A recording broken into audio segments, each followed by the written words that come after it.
Ketika kita mencari Tuhan Yesus, harus ada usaha. Bukan cuma sibuk pelayanan berarti sudah mencari Yesus. Bukan cuma sibuk kerja kita sudah mendapatkan Yesus. Tapi kita harus bisa berhenti dari aktivitas kita dan kemudian mencari Dia dengan sungguh-sungguh.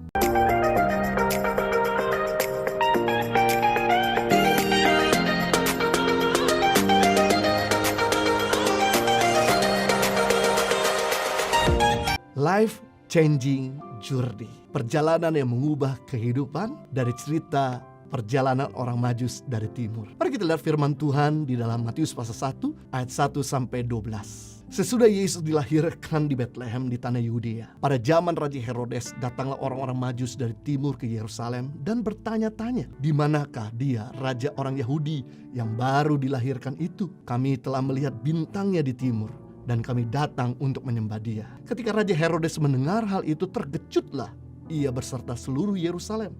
Maka dikumpulkannya semua imam kepala dan ahli-ahli Taurat, bangsa Yahudi, lalu diminta keterangan dari mereka di mana Mesias akan dilahirkan. Mereka berkata kepadanya, di Betlehem, di tanah Yudea, karena demikian ada tertulis dalam kitab Nabi Mika. Matius pasal 1 ayat 6, dan engkau Betlehem, tanah Yehuda, engkau sekali-kali bukan yang terkecil di antara mereka yang memerintah Yehuda, karena daripada mula akan bangkit seorang pemimpin yang akan menggembalakan umatku Israel. Ayat 9. Setelah mendengar kata-kata raja itu, berangkatlah mereka dan lihatlah bintang yang mereka lihat di timur itu mendahului mereka sehingga tiba dan berhenti di atas tempat di mana anak itu berada. Ketika mereka melihat bintang itu, sangat bersuka cita mereka. Maka masuklah mereka ke dalam rumah itu dan melihat anak itu bersama Maria, ibunya, lalu sujud menyembah Dia. Mereka pun membuka tempat harta bendanya dan mempersembahkan persembahan kepada Dia, yaitu emas, kemenyan, dan mur. Dan karena diperingatkan dalam mimpi supaya jangan kembali kepada Herodes, maka pulanglah mereka ke negerinya melalui jalan yang lain. Saya mau bagi kepada kita semua, ada 3 hal perjalanan yang mengubah kehidupan daripada orang Majus yang kita akan pelajari sehingga menolong kita melalui perjalanan kehidupan kita. Di akhir tahun ini ada perubahan yang nyata. Melalui perjalanan kita sebentar yang akan masuk tahun baru akan mengubahkan kehidupan kita. Yang pertama, yang dilakukan sang orang Majus yang mengubahkan kehidupan mereka sehingga mereka pulang melalui jalan yang berbeda. Mereka mencari Yesus. Matius pasal 2 ayat 1. Sesudah Yesus dilahirkan di Betlehem, tanah Yudea, pada zaman Raja Herodes datanglah orang-orang Majus dari timur ke Yerusalem. Kelahiran Mesias tampaknya bukan hanya dinantikan oleh bangsa Israel. Orang-orang Majus pun mengetahui nubuat para nabi mengenai kedatangan Mesias. Orang Majus ini punya tekad yang begitu kuat untuk mencari Yesus. Mereka berjalan dari Teluk Persia yang dulu namanya Babel dan sekarang namanya Iran, dengan menempuh perjalanan panjang ribuan kilometer melintasi negara untuk mencari raja yang baru lahir. Bukan dengan kendaraan bermotor tapi dengan hewan. Heroik sekali.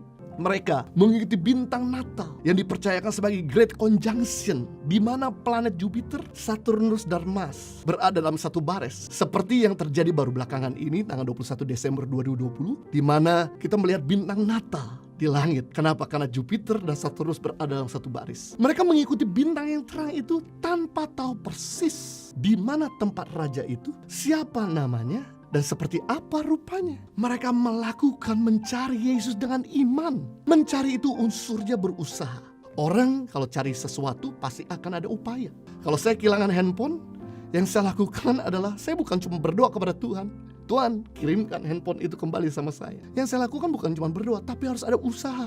Yaitu saya harus menghentikan aktivitas saya. Karena Tuhan pasti akan menjawab begini, yang punya kaki handphone atau kamu? Yang punya kaki yang mendekat kepada barang tersebut. Maka yang saya lakukan adalah saya menghentikan semua pekerjaan saya. Dan saya membongkar tas saya, membongkar lemari, membongkar meja saya, mungkin kendaraan saya. Seandainya gak ketemu, saya akan minta tolong pegawai untuk bantu mencarikan. Seandainya gak ketemu juga, saya akan minta tolong anak-anak saya untuk mencari di kolong-kolong mungkin meja dan tempat tidur. Saya akan kerahkan angkatan udara, lautan, dan daratan. Pasti saya mendapatkannya. Orang yang berusaha pasti akan mendapatkan. Sama ketika kita mencari uang, pasti harus ada usaha, gak mungkin cuma doa aja. Karena Tuhan gak pernah jatuhkan uang di atas kepala kita. Kita perlu belajar, kita perlu sekolah, kita perlu kerja dari Monday to Friday, bangun pagi-pagi, korban perasaan, untuk siap ditegur sama pimpinan. Dan kita harus terus mengupgrade, achieve the target, agar kita bisa dapatkan harta, agar kita bisa dapatkan uang. Sama ketika kita mencari Tuhan Yesus, harus ada usaha. Bukan cuman hanya sibuk pelayanan berarti sudah mencari Yesus. Bukan cuma sibuk kerja kita sudah mendapatkan Yesus. Tapi kita harus bisa berhenti dari aktivitas kita dan kemudian mencari Dia dengan sungguh-sungguh. Kita bisa menomorduakan semua pekerjaan-pekerjaan kita, seperti orang Majus ini menomorduakan semua pekerjaannya, studinya, semua aktivitasnya di daerah Persia, untuk traveling selama 2 tahun, ketemu dengan baby Yesus, yang akhirnya ketika ketemu sama baby Yesus bukan lagi baby, karena Alkitab dalam bahasa Inggris dikatakan Yesus sudah jadi toddler, anak usia 2 tahun. Perjalanan yang cukup panjang, belum lagi pulangnya butuh waktu 2 tahun lagi. Matius pasal 5 ayat 6. Berbahagialah orang yang lapar dan haus akan kebenaran, karena mereka akan dipuaskan. Orang Majus ini terbukti punya rasa lapar dan haus akan kebenaran. Dia bahagia, worth it pengorbanan yang dicurahkan. Dia bisa dapatkan sukacita dan dapatkan kepuasan. Sama hal kalau kita mencari Tuhan dengan sungguh-sungguh, di akhir tahun ini pasti kita akan dapatkan kepuasan, kebahagiaan. Mungkin kau telah burn out, engkau udah lelah. Sekarang waktunya untuk kita cari Tuhan. Cara orang Majus mencari Tuhan Yesus ada 3 hal. Yang pertama, dengan bertanya kepada orang-orang sekelilingnya. Orang Majus ini bukan orang bodoh. Mereka ahli perbintangan, mereka ahli kedokteran, mereka kuat dalam ilmu pengetahuan. Tapi mereka mau merendahkan diri mereka, bertanya-tanya tentang Mesias dari orang-orang biasa. Artinya Tuhan bisa pakai orang-orang biasa untuk ngajarin kita tentang kebenaran. Tuhan bisa pakai orang yang lebih muda dari kita secara pengetahuan atau secara umur untuk menyampaikan pesan Tuhan dalam kehidupan kita. Orang yang rendah hati terima banyak, orang sombong gak terima apa-apa. Kalau Anda dengerin khotbah online, hatimu humble, rendah hati, mau siapapun yang bicara, baik itu pendeta yang gak dikenal, masih muda, gak ada gelar teologia, pasti kita akan terima sesuatu, pasti kita akan terima berkat. Sebaliknya, kalau kita dengerin khotbah online, hati kita mau yang bicara itu dokter teologi, punya pengalaman yang matang, jam terbang yang tinggi, punya gereja yang besar, pasti kita gak dapat apa-apa. Makanya saya sebagai seorang pembicara, saya juga banyak ambil waktu untuk mendengarkan orang lain. Saya biasa di hari Minggu bukan cuma dengerin khotbah ibadah kita, tapi saya juga dengerin khotbah orang lain. Karena ini sebuah filosofi. Waktu kita duduk dengerin orang yang bicara, kita sedang diberkati. Tapi waktu kita berdiri dan berbicara, kita sedang memberkati. Waktu kita duduk dengerin orang yang bicara, kita sedang diberkati. Tapi waktu kita berdiri dan berbicara, kita sedang memberkati. Sebelum kita bisa memberkati, kita perlu diberkati. Karena waktu kita duduk, maka kita dibuka wawasan. Waktu kita dengerin orang lain, maka kita ditarik kapasitas melihat dari angle yang berbeda. Makanya ketika saya memimpin Komsel, biasanya saya gak banyak bicara. Saya sampaikan sharing singkat, dan kemudian saya jadi fasilitator, menggali dari apa yang saya sharingkan untuk anggota Komsel bisa bercerita tentang pengalaman mereka bersama dengan Tuhan. Dan dari mereka cerita dari pengalaman mereka sama Tuhan, itu yang memberkati saya, itu yang mengupgrade saya, itu yang membuka pemikiran saya. Amazing. Kadang-kadang kita perlu rendah hati untuk belajar dari orang-orang yang lebih muda, dari orang-orang biasa sekeliling kita. Yang kedua, cara orang Majus mencari Yesus dengan bertanya kepada pemimpin. Orang Majus ini bertanya kepada Raja Herodes. Kita perlu belajar dari pendahulu-pendahulu kita, orang yang lebih sukses, orang yang lebih berpengalaman, orang yang lebih berhasil. Karena orang yang ada di atas kita punya daya pandang lebih luas, lebih lebar, lebih jauh daripada kita ada di bawah, yang punya daya pandang lebih terbatas dan sempit. Kenapa seringkali kita salah mengambil keputusan? Jawaban salah, karena waktu kita mengambil keputusan, kita punya informasi yang terbatas. Nah, pemimpin kita itu bisa memberikan informasi yang akurat, supaya kita jangan salah mengambil keputusan. Pemimpin memberikan direction. Makanya semua orang sukses di dalam Alkitab, mereka punya pemimpin. Semua juarawan dunia, mereka punya pelatih. Tidak ada Michael Jordan tanpa Phil Jackson. Tidak ada Cristiano Ronaldo tanpa Sir Alexander Ferguson. Tidak ada Yosua tanpa Musa. Tidak ada Musa tanpa Yitro. Tidak ada murid-murid Yesus tanpa Yesus. Tidak ada Timotius tanpa Paulus. Tidak ada Elisa tanpa Elia. Justru dengan kita punya pemimpin yang mementor kita, memberikan direction, mereka sedang menolong kita untuk mengalami sebuah percepatan. Pemimpin punya network.